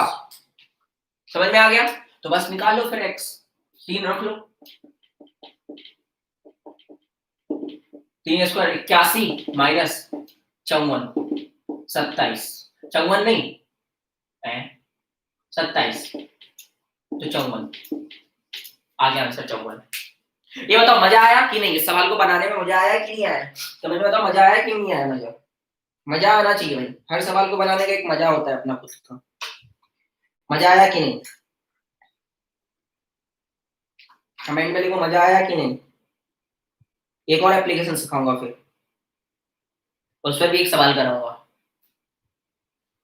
अरे बताओ अच्छा लगा कि नहीं, कैलकुलेट एप्लीकेशन समझ में आए। गधे लोग हो यार एक तरफा, मतलब नीरस लोग हो, कोई रस ही नहीं है जिंदगी में। चलो छोड़ो, तुमको जो करना करो, अब मैं नहीं बोलने वाला, बार बार एक ही चीज को रिपीट नहीं करने वाला, मैं अपनी तरफ से पूरी मेहनत कर रहा हूँ अपने आप को समझाने के लिए, ठीक है। चलो लिखो, नेक्स्ट सवाल लिखो, find the maximum value of a sin theta plus b cos theta, bracket में लिख लेना थीटा इज बिटवीन 0 to 90, बताओ उसकी मैक्सिमम वैल्यू क्या होगी।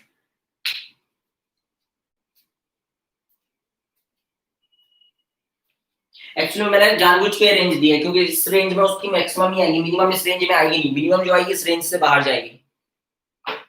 तो इस फंक्शन के अगर a sin theta plus b cos theta इस टाइप का फंक्शन है तो उसकी मैक्सिमम वैल्यू कितनी हो सकती है, मैक्सिमम वैल्यू। अब देखो आप थीटा को जैसे 0 रखोगे, मेरी बात को सुनना, थीटा को आपने 0 रखा तो आपको वैल्यू मिल गई b, अब थीटा को आपने 90 रखा तो आपको वैल्यू मिल गई a, तो कितनी मैक्सिमम वैल्यू हो सकती है, ए हो सकती है मैक्सिमम की, बी हो सकता है, ए और बी कोई भी कांस्टेंट हो सकते हैं, तो इसकी मैक्सिमम वैल्यू कितनी हो सकती है। अब आपने 45 रखा, आप बोलोगे सर 45 पे मिलेगी, अब अगर आपने यहाँ पे 45 रखा तो आपको कितना मिल जाएगा, अगर आपने 45 रखा तो क्या मिल जाएगा a प्लस बाय रूट 2, तो किस थीटा पर हमें इसकी मैक्सिमम वैल्यू मिलेगी। क्या आप 0 से 90 की सभी वैल्यूज पुट करके चेक कर सकते हैं क्या, आपको 3 दिन लग जाएंगे, 4 दिन लग जाएंगे, आपकी शादी हो जाएगी, उन बच्चों की शादी हो जाएगी, उनकी भी शादी हो जाएगी, उनकी भी शादी हो जाएगी, उनकी भी शादी हो जाएगी, उनकी भी शादी हो जाएगी, तो भी आप इसकी मैक्सिमम वैल्यू कैलकुलेट नहीं कर पाएंगे अगर आप थीटा पुट कर करके निकालेंगे। अब आप बोलोगे क्यों सर ऐसा क्यों बोल रहे हो, आप तो थीटा 0 रख लेंगे, 30 रख लेंगे, 45 रख लेंगे, 60 रख लेंगे, 90 रख लेंगे, चेक कर लेंगे।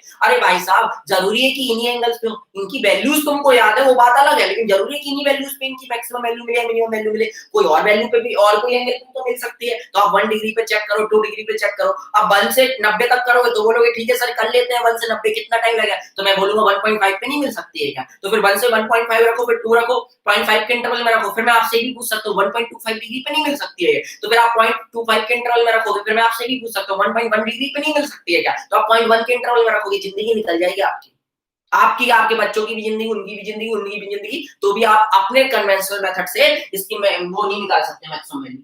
तो इसको आपको याद ही रखना है कि इसकी मैक्सिमम वैल्यू कब होती है, किस थीटा पर होती है और कितनी होती है, दोनों चीजें आपको याद रखनी है। समझ में आया क्या बोला मैंने, याद रखनी है, याद रखनी है, याद रखनी है, ठीक है, तो देखो स्टेप क्या है, इसको डिफरेंशिएट करेंगे विद रिस्पेक्ट टू व्हाट, जिसका ये फंक्शन है, यहाँ पे थीटा का फंक्शन है तो थीटा के रिस्पेक्ट में करेंगे, तो a sin थीटा का क्या cos theta plus b cos theta का क्या माइनस sin थीटा, फिर इसको जीरो कर देंगे, इसी स्टेप में कर देते हैं, अलग अलग स्टेप यूज नहीं करते हैं। तो क्या आ गया भाई, a cos theta equal to b sin theta, ठीक है, यहाँ पे a और b पॉजिटिव नंबर्स हैं, ठीक है, r पॉजिटिव, लिखना है लिख लो। अच्छा प्लस माइनस होता तो भी यही आंसर आता, ठीक है, तो चलो अपन बाद में देखते हैं ना। तो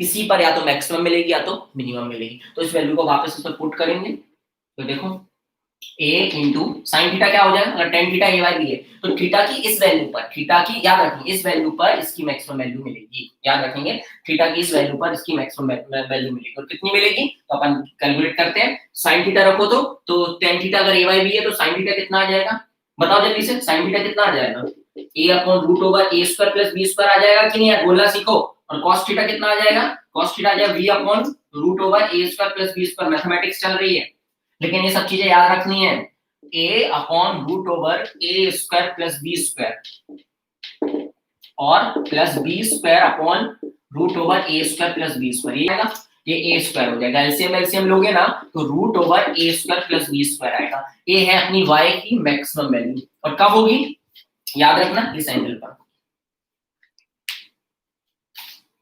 कब होगी इस एंगल पर होगी।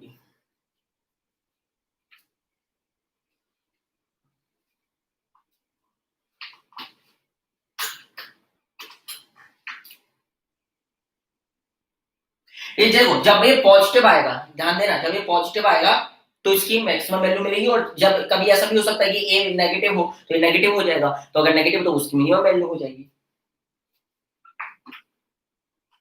और ये मैक्सिमम है और मिनिमम लिखना है तो वो भी लिख लो माइनस ई, तो इस फंक्शन की मैक्सिमम और मिनिमम वैल्यू इतनी में वेरी करती है, लिख लो जल्दी से, बहुत अच्छी अच्छी चीजें बता रहा हूं मैं तुम लोग को, ये सभी चीजें तुमको देखी किसी ने प्रूव नहीं करा दी होंगी, लिखवा भैया दिया होगा कि इसकी मैक्सिमम वैल्यू इतनी होती है मिनिमम वैल्यू इतनी होती है, लेकिन मैं तो आपको प्रूव करके बता रहा हूं।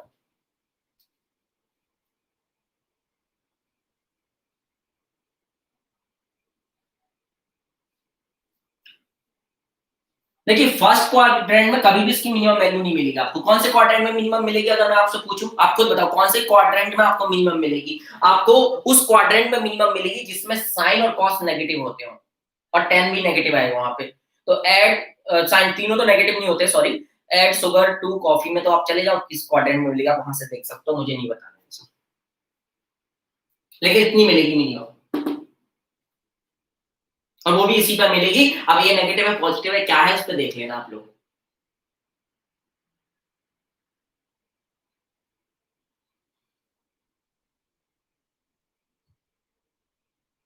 चलो आगे बढ़े,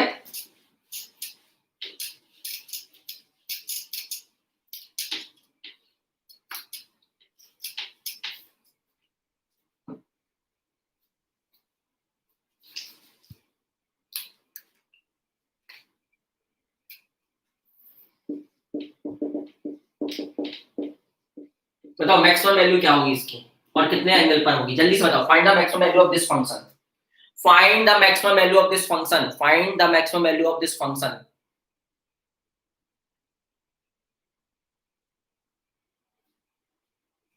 5, और किस एंगल पर, किस एंगल पर, तो y मैक्स कितना आ जाएगा, इक्वल टू y ले लो तो y मैक्स कितना आ जाएगा 3 का स्क्वायर प्लस 4 का स्क्वायर, तो 5 that is the maximum value, minimum value कितनी हो जाएगी -5, और किस थीटा पे आएगा तो theta equal to tan inverse, अभी अभी हमने पढ़ा था d बाय a, तो बताओ कितने पे मिलेगी,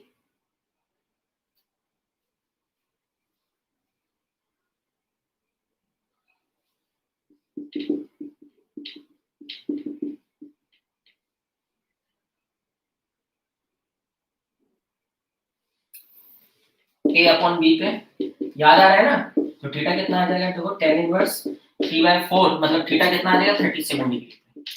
तो 37 डिग्री पे और 0 से 90 के बीच में ही है, फर्स्ट क्वाड्रेंट में ही रहना है, तो मिनिमम मैक्सिमम वैल्यू ही मिलेगी।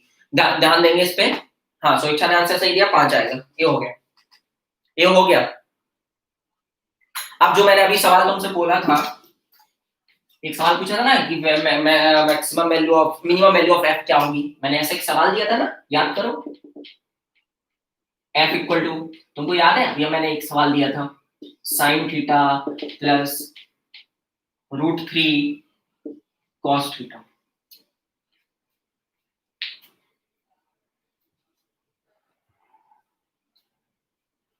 ऐसा नहीं था, वो अलग था एक्चुअली, वो ऐसा था, याद करो। कॉस थीटा, अरे उससे फर्क नहीं पड़ता, ये था वहां पे,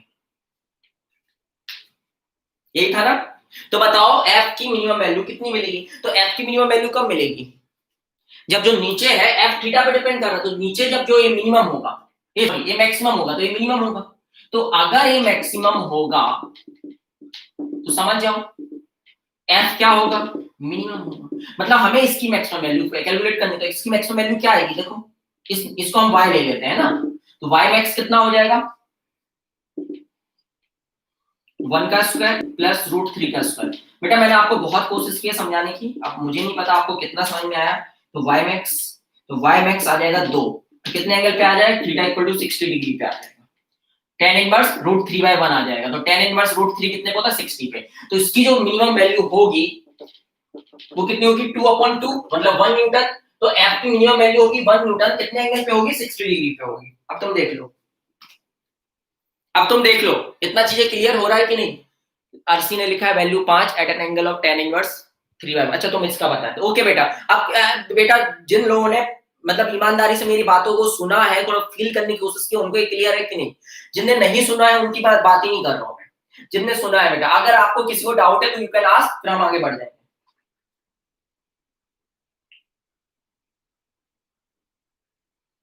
डाउट है तो पूछो, नहीं तो फिर हम आगे बढ़ जाएंगे।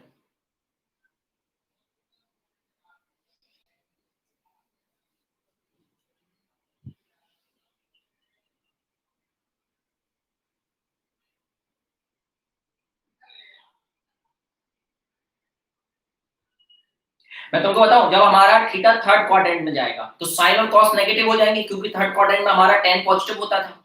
तो जब हम थर्ड क्वाड्रेंट में जाएंगे, मतलब हमारा एंगल जब 180 से 270 में जाएगा, तो उसकी मिनिमम वैल्यू मिलेगी।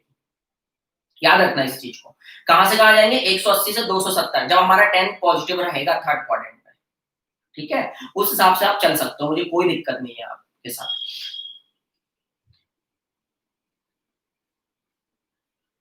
बाकी इतना सब नहीं करना है आपको, तो 0 से 90 के बीच में पता लगाना है, तो 0 से 90 के बीच में मैक्सिमम वैल्यू आएगी। हाँ, अब यहाँ पे अगर माइनस लगा हुआ है तो फिर tan आपका नेगेटिव हो जाएगा, फिर आपको एंगल वेंगल मतलब फिर आपको ट्रिग्नोमेट्री में घुसना है। लेकिन मैं ट्रिग्नोमेट्री में देखो यार, मुझे फिजिक्स में से पूरा नहीं पढ़ना है कि पूरा मैथमेटिक्स पढ़ना स्टार्ट हो गया, नहीं, अपन को सिर्फ अपने काम की चीजें पढ़नी, जो कि मैंने आपको बता दी। चलो नेक्स्ट लिखो। अच्छा इसमें एक और सवाल होता है इलेक्ट्रिक फील्ड वाला, आपने अगर किया हो मैं बता दे रहा हूँ, आप लोग करना। एक रिंग होता है, रिंग के एक्सिस पर इलेक्ट्रिक फील्ड लिखते हैं, तो वहां पे वो इलेक्ट्रिक फील्ड कितनी आती है? अगर यूनिफॉर्मली चार्ज रिंग है तो उसके एक्सिस पे सेंटर से x दूरी पर इलेक्ट्रिक फील्ड आती है KQ x/√r² + x², नहीं सॉरी r² + x² की पावर 3/2। याद है कि नहीं? तो वहां पे भी E जो है वो x का फंक्शन होती है, और वहां पे E के साथ भी यही होता है कि E पहले बढ़ता है x के साथ साथ, फिर मैक्सिमम होता है, फिर मिनिमम, फिर कम होने लग जाता है। तो वहां पे भी E की मैक्सिमम वैल्यू कम मिलती है। कोई मुझे बता सकता है कि E की वैल्यू कितनी दूरी पर मैक्सिमम मिलती है? मतलब मेरी बात समझो, मैं क्या पूछा तुमसे। मैं उसको कराऊंगा नहीं, मैंने लास्ट ईयर कराया था, इस बार नहीं कराऊंगा, तो उसमें डिफरेंशिएशन बहुत टफ हो जाता है। एक रिंग है इस टाइप से, यूनिफॉर्मली चार्ज रिंग है, इसमें आपने क्यू चार्ज दिया हुआ है, यहां से x दूरी पर, x के एक्सिस से सेंटर है, ये रिंग ऐसे है, इसकी रेडियस r है, यहां से x दूरी पर क्या होती है इलेक्ट्रिक फील्ड? अगर आपको याद हो तो KQx/r² + x² की पावर 3/2। अब देखो यहाँ पे जो इलेक्ट्रिक फील्ड है वो x का फंक्शन है, मतलब ये है कि x चेंज होगा तो E चेंज होगा।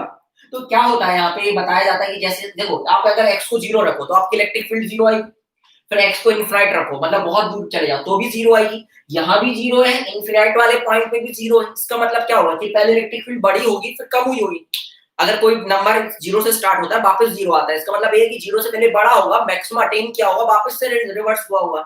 समझ रहे हो ना बात को? यही चीज हुई ना। तो यहाँ पे इलेक्ट्रिक फील्ड पहले बड़ी होगी और कहीं ना कहीं पे मैक्सिमम हुई होगी। सो इच्छा ने आंसर दिया r/√2। सो इच्छा ये बताओ, आपने कभी प्रूव किया है r/√2? क्या आपने याद किया? जल्दी बताओ, क्या आप प्रूव कर सकते हो उसकी मैक्सिमम वैल्यू कब मिलेगी, किस x पर मिलेगी? Can you prove it? Comment बताओ, कैन यू प्रूव इट कि x की किस वैल्यू पर इसकी मैक्सिमम वैल्यू मिलेगी? ये तो r/√2 मुझे लगता है आपने रटा हुआ है। आपने कभी प्रूव किया है? आपने कभी प्रूव किया है? जल्दी से बताओ यार, फिर मुझे ना इसका सेकंड एप्लीकेशन बताना है और खत्म करना है।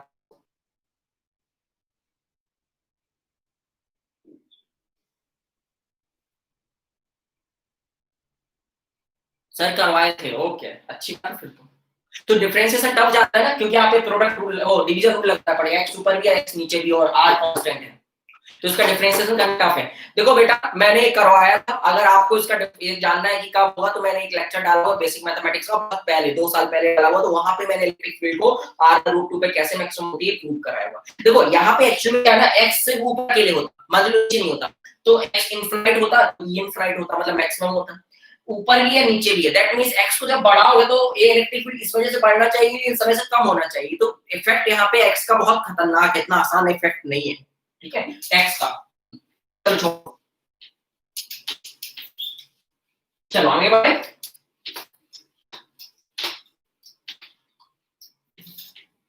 तो सोचा ये बताओ, जब ये r/√2 आपको करवाया गया था, तो आपको इलेक्ट्रोस्टैटिक्स में कराया गया था कि बेसिक मैथमेटिक्स में कराया गया था? इलेक्ट्रोस्टैटिक्स में कराया गया हो ना r/√2, है ना? लेकिन तुमको कुछ समझ में नहीं आया होगा r/√2 जब करवाया गया होगा। क्यों नहीं आया होगा समझ में? क्यों? क्योंकि आप डिफरेंशिएशन जब तक भूल गए होंगे। चलो ठीक है, कोई दिक्कत नहीं। सेकंड एप्लीकेशन लिखो। हाँ, इलेक्ट्रॉनिक्स में करा सकता हूँ। मैंने कुछ गलत किया क्या आपको करा के? क्योंकि आपको ये प्रॉब्लम थी कि सर रिलेट करके पढ़ाते हैं, सर रिलेट करते हैं इसलिए मुझे ठीक नहीं लगता है, ऐसा कुछ तो नहीं है ना? क्योंकि रिलेट करना बहुत जरूरी है चीजों को। आप 11th-12th पढ़ चुके हैं ना, इसलिए रिलेट कर रहा हूँ। मैं ड्रॉपर बैच को पढ़ा रहा हूँ, ना कि मैं 11th। अब देखो, अगर आप 11th में होते और मैं आपको ये पढ़ा रहा होता, तो क्या मैं ये तुमको बोलता कि इलेक्ट्रिक फील्ड ऐसा वैसा? नहीं, मैं वहां पे क्या करता, एक फंक्शन दे देता E as a function of x और बोलता इसकी मैक्सिमम वैल्यू फाइंड आउट करो। वहां में ये सब बातें नहीं करता कि इलेक्ट्रोस्टैटिक्स में आपने पढ़ा हुआ ये फॉर्मूला याद होता नहीं। लेकिन आप 12th पास आउट है, तो मैं अभी तो बात कर सकता हूँ ना ये सब, ठीक है? चलो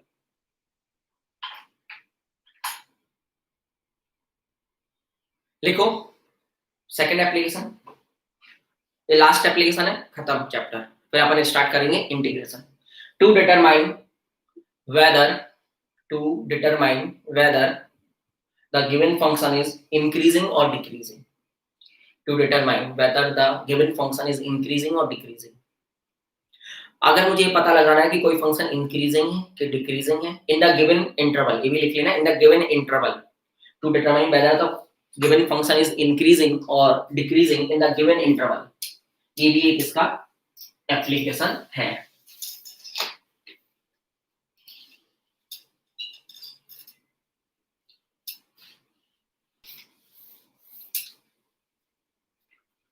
तो पहले हम ये जान लेते हैं कि इंक्रीजिंग फंक्शन क्या होता है और डिक्रीजिंग फंक्शन क्या होते हैं, ठीक है? तो जैसे y is a function of x, अगर हम x बढ़ाएं और y भी बढ़े, मतलब x की वैल्यू बढ़ाएं तो y भी बढ़े, तो इसको बोलते हैं अपन इंक्रीजिंग फंक्शन। अगर x को घटाएं और y घटे तो भी इंक्रीजिंग फंक्शन कहलाता है।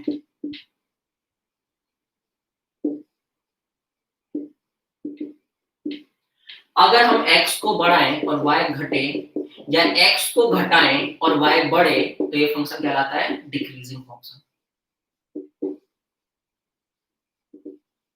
इन दैट गिवन रेंज, मतलब जो भी रेंज है x की वैल्यूज के लिए वो बात करें।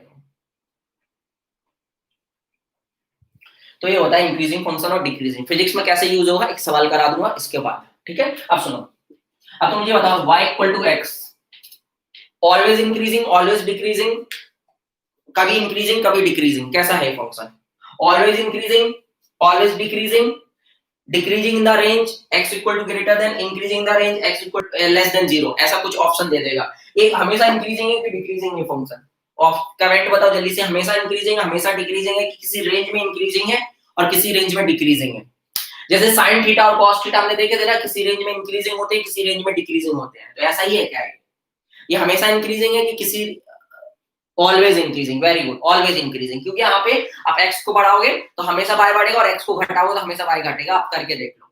अच्छा ये बताओ y equal to x square, ये कैसा है? ऑलवेज इंक्रीजिंग, ऑलवेज डिक्रीजिंग, और इंक्रीजिंग द रेंज, मतलब गिवन रेंज, और डिक्रीजिंग द गिवन रेंज। जल्दी से बताओ कमेंट में। Always increasing. चलो कुछ लोग आंसर दे रहे हैं, मुझे ठीक लग रहा है, 3-4 लोग भी आंसर दे रहे हैं, मतलब सेटिस्फाइड हूं मैं अपने आप से। आप लोग मुझसे हैं कि नहीं मुझे नहीं पता, लेकिन मैं अपने आप से सेटिस्फाइड। ये कैसा है ये बताओ जल्दी इसके बारे में, फिर मैं आपको प्रोसेस बता देता हूँ कि कब इंक्रीजिंग होगा कब डिक्रीजिंग होगा।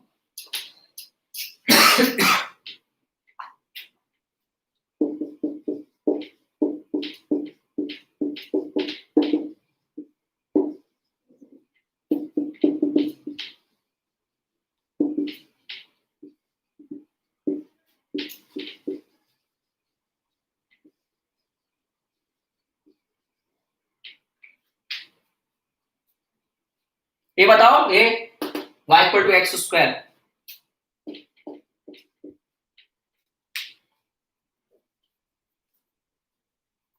इंक्रीजिंग है कि डिक्रीजिंग है? हमेशा इंक्रीजिंग, ऑलवेज डिक्रीजिंग, और इंक्रीजिंग द रेंज, कुछ रेंज दे दो, और डिक्रीजिंग द रेंज, कुछ रेंज दे दो। x की कुछ रेंज पर इंक्रीजिंग है, x की कुछ रेंज पर डिक्रीजिंग है। ऑलवेज इंक्रीजिंग मतलब इसका आंसर ऑलवेज इंक्रीजिंग मिल रहा है। ठीक है, चेक करते हैं, आपकी बात मान लेते हैं। x इक्वल टू 1 रखा, y इक्वल टू 1 मिला, very good. x equal to 2 रखा, y इक्वल टू 4 मिला, मतलब x को बढ़ाया तो y बढ़ा। ठीक है, लेकिन अगर मैं x इक्वल टू -1 रखूं तो y इक्वल टू 1 मिला, और x को अगर -2 रखूं तो y इक्वल टू 4 मिला। यहाँ पे अगर आप देखें तो आपने x को कम किया लेकिन y बढ़ा। यहाँ x कम हो रहा है, y बढ़ रहा है, यहाँ x बढ़ा रहे हैं, y बढ़ रहा है। तो यहाँ इंक्रीजिंग है लेकिन यहाँ तो डिक्रीजिंग हो गया। कैसे ऑलवेज इंक्रीजिंग हो गया, थोड़ा समझाओ तो मुझे। आपके सामने एग्जांपल है, कैसे ऑलवेज इंक्रीजिंग हो गया यार? तुम्हें कहां से दिख गया ऑलवेज इंक्रीजिंग, खुद बताओ तो। ये देखो x को क्या किया है, घटा है, y तो बढ़ गया। x घटा y बढ़ा, अगर अपोजिट हो रहा है इन दोनों में फिर क्या होता है, वो डिक्रीजिंग होता है। तो डिक्रीजिंग है यहाँ, लेकिन यहाँ इंक्रीजिंग है, तो इंक्रीजिंग और डिक्रीजिंग दोनों है। कैसे आंसर दे दिया भाई? इसमें ज्यादा टाइम नहीं लूंगा मैं, क्योंकि इसके एप्लीकेशंस बहुत कम है फिजिक्स में। अरे यार ये क्यों काम करते हैं? चलो मैं आपको बता रहा हूं, देखो ये नेगेटिव x की नेगेटिव वैल्यूज के लिए, x की पॉजिटिव वैल्यूज के लिए, x की पॉजिटिव वैल्यूज के लिए इंक्रीजिंग है, ऑलवेज इंक्रीजिंग, और x की नेगेटिव वैल्यूज के लिए डिक्रीजिंग है। ये मैंने यहाँ पे नीचे आपको समझाया हुआ है, देख लो,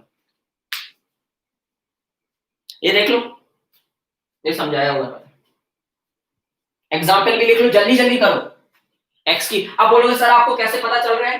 तो मुझे कुछ नहीं, मैं ब्रह्मा तो हूं नहीं, मैं भगवान तो हूं नहीं, मुझे डिफरेंशिएशन से पता चल रहा है। मैं डिफरेंशिएशन से प्रूव कर सकता हूं कोई भी चीज। अब देखो इसको सबको छोड़ो, लिख लेना बाद में, ये सब मैंने बता दिया, स्क्रीनशॉट लेके लिख लेना आप लोग, जो करना करो। देखो अब बस ये लास्ट है, इसका राज खत्म अपना। देखो ये है कि सबसे पहले आप क्या करो, dy बाय dx निकालो। आप dy बाय dx निकालो सबसे पहले।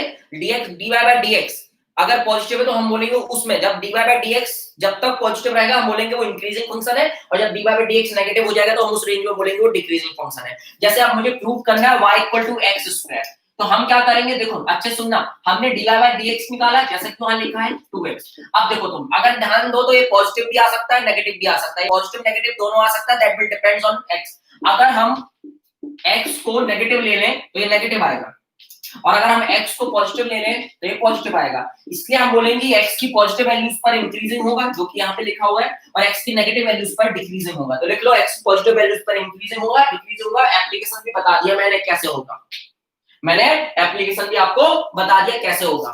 ठीक है, स्क्रीनशॉट लेके लिख लेना, बाद में जो करना है करो, मुझे कोई दिक्कत नहीं, मुझे कोई दिक्कत नहीं, जैसे करना वैसे करो।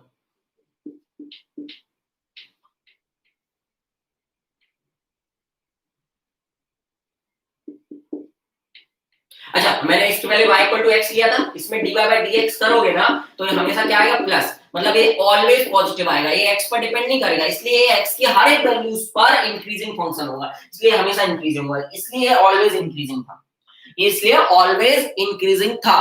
जल्दी से लिख लो, ऑलवेज इंक्रीजिंग था।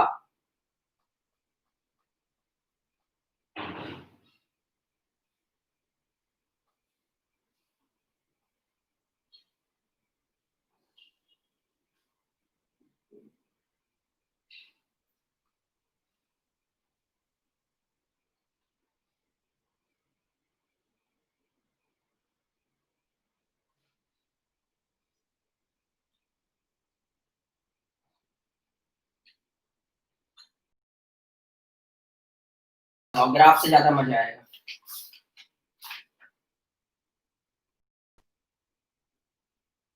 चलो लास्ट सवाल करेंगे, इस पर एक एप्लीकेशन बेस्ड सवाल करेंगे और आज की क्लास खत्म हो जाएगी वहीं पे। हमारा डिफरेंशिएशन खत्म हो गया, मुझे जितना पढ़ाना था मैंने आपको एप्लीकेशंस हर चीज समझा दी, अपनी तरफ से पूरी कोशिश की है। सवाल करेंगे ऑब्जेक्टिव का 8वां, ऑब्जेक्टिव का 8वां क्वेश्चन नंबर 8।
ये आंसर आप लोग ने दिया, ठीक है, मैं कर देता हूं और ये अपनी लास्ट वो है, ठीक है, लास्ट सवाल है।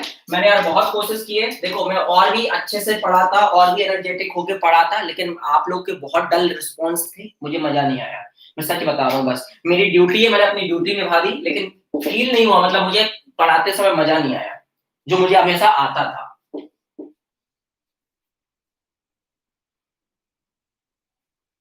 चलो ठीक है, मुझे तो अपनी ड्यूटी निभानी है।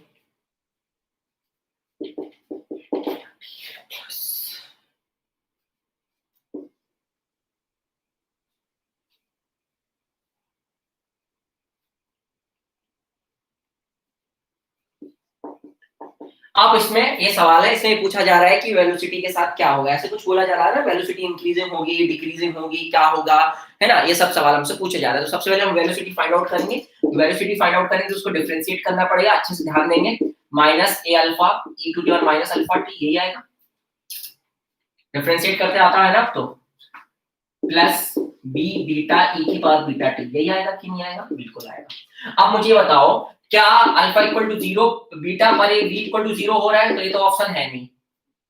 इसमें क्या लिखा है, velocity drops to 0 when alpha equal to beta, रखो तो यहाँ पे अल्फा इक्वल टू बीटा पर क्या v 0 हो रहा है, मैं तुमसे पूछ रहा हूँ क्या अल्फा इक्वल टू बीटा पर v 0 हो रहा है, नहीं हो रहा है। फिर ये पूछ रहा है कि इंक्रीजिंग विद टाइम और decreasing with time, velocity continuously बढ़ेगी टाइम के साथ साथ की घटेगी, डी ऑप्शन दिया है इन्होंने, पहले ए दे रहे थे फिर डी ऑप्शन हो गया।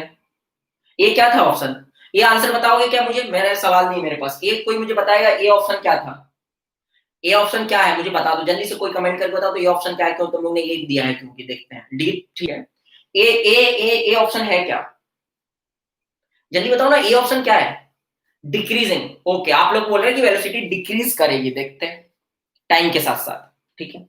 तो अब आपको करना क्या, आपको ये पता लगाना है कि दिस अ इंक्रीजिंग फंक्शन और डिक्रीजिंग फंक्शन। इफ अपन कोई अगर पता लगाना है कि ये इंक्रीजिंग फंक्शन है कि डिक्रीजिंग फंक्शन है, जब हमें पता चला कि टी बढ़ाने के साथ साथ बी पे क्या इफेक्ट होगा, अभी हम देख के नहीं पता लगा सकते, अभी हम देख के पता नहीं लगा सकते, समझो मेरी बात को। तो क्या करेंगे, हम इसका डिफरेंशिएट करेंगे जब भी हमें पता लगा हम इसको करेंगे अच्छे से देखना। तो ये हो जाएगा a alpha square e power minus alpha t plus b beta square e की पावर बीटा t, ये हो जाएगा कि नहीं।